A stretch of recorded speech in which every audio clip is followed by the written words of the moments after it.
One of the more subtle effects of Russian airstrikes in Syria has been challenging this myth of the so-called moderate rebels. Ever since the Russians engaged militarily at the request of the Syrian government, we've heard U.S. politicians and pundits claim that it is U.S.-backed moderate rebels who are being targeted by Russian air power. Is there any truth to this claim?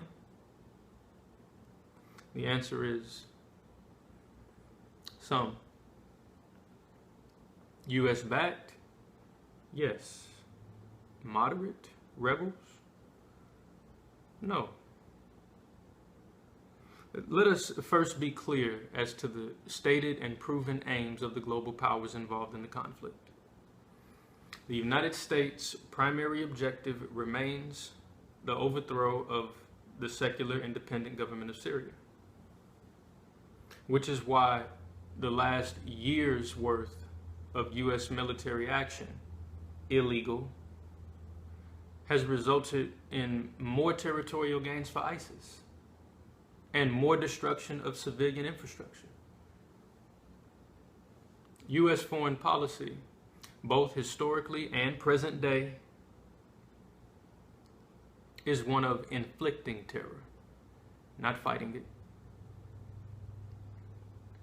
Meanwhile, the primary objective of Russian military action in Syria is to destroy the terrorists before they pose an imminent threat to the Russian homeland.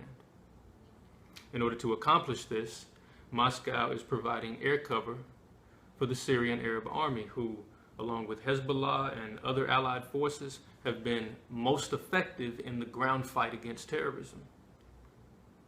Furthermore, Moscow is not under Washington's illusion that moderate rebels exist somewhere in Syria. The Russians are well aware that of the various groups attempting to topple the Syrian government, none are moderate, and therefore all are legitimate military targets. And this is where we find the discrepancy between the two narratives. U.S.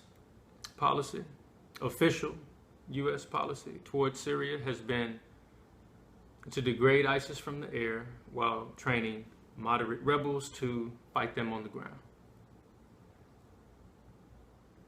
But after $500 million spent, the Pentagon has trained a whopping total of 4 or 5 fighters.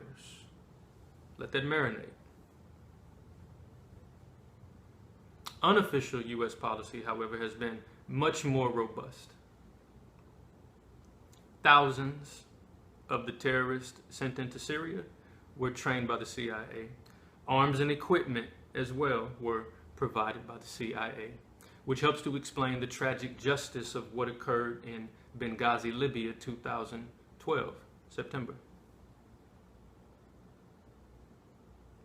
It is these latter assets, not the former, who find themselves the targets of Russian air assault.